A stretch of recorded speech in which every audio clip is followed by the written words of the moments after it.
Bonjour, aujourd'hui je vais vous présenter Plugin Customer Chat, un plugin de Facebook vous permettant d'ajouter une petite icône en bas de votre site, comme ça, pour que vos clients puissent contacter votre page directement.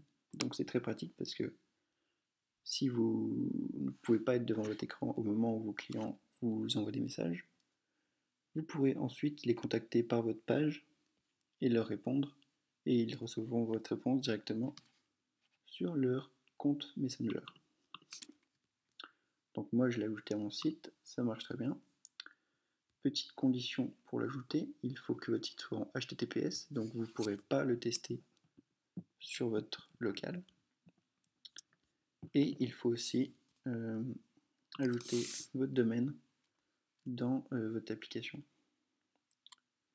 Donc on va aller sur le site des développeurs Facebook, et dans mes apps, soit vous allez ajouter une app si vous n'en avez pas encore, et sinon on va aller dans les paramètres de votre application, dans paramètres général, et vous allez ajouter une plateforme.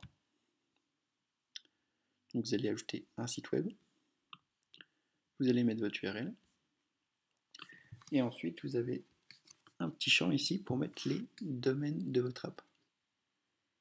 Donc moi j'ai mis le mien ici, et il sera ensuite whitelisté. C'est-à-dire que votre plugin sera autorisé à être sur ce domaine. Vous pouvez aussi ajouter une URL de politique de confidentialité si vous voulez vérifier votre application. Moi j'en ai pas et ça marche très bien sans. On va copier notre identifiant de l'app parce qu'on en aura besoin tout à l'heure.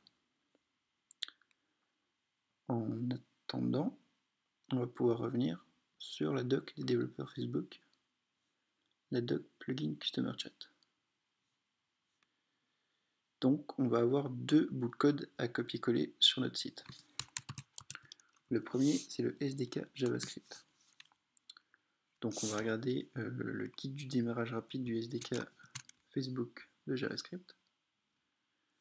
Donc vous avez un bout de code ici à copier-coller sur votre site.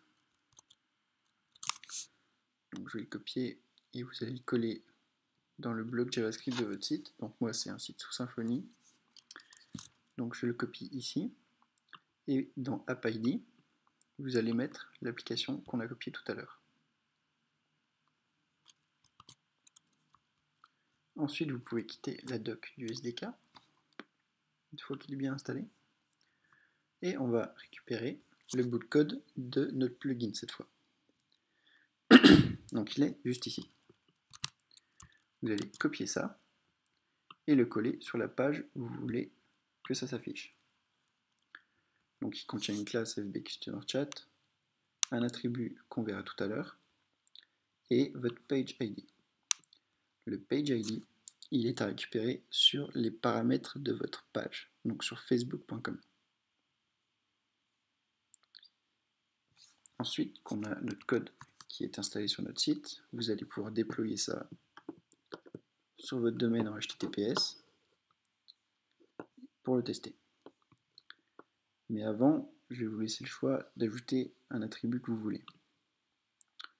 Donc vous avez plusieurs attributs pour customiser un peu votre plugin. Vous avez le theme color. Le theme color, il va servir à tout simplement changer la couleur de votre thème. Donc là, moi c'est bleu. Sur la doc, ils ont mis en vert. Le login greeting, c'est pour les messages de salutation qui sera affiché à l'utilisateur selon s'il est connecté sur Facebook. Le logout, c'est pareil, mais pour les utilisateurs pas connectés. Et le greeting dialog display, c'est pour afficher un message de bienvenue. Si vous mettez show, il va s'afficher. Si vous mettez hide, il va pas s'afficher. Donc hide, c'est pour avoir vraiment juste le bouton comme ça, comme j'ai sur mon site. Et fade, c'est pour afficher un message en plus du bouton, mais qui disparaissent progressivement. Et greeting dialog delay, c'est pour gérer le temps qu'il va mettre pour disparaître. Et l'attribut minimize, il est plus utilisé apparemment. Vous avez aussi un outil de configuration qui est dans les paramètres de votre page, rubrique plateforme Messenger, si vous ne maîtrisez pas trop le code. Moi, je ne l'ai pas utilisé. Donc voilà, je vous laisse maintenant vous abonner à ma chaîne.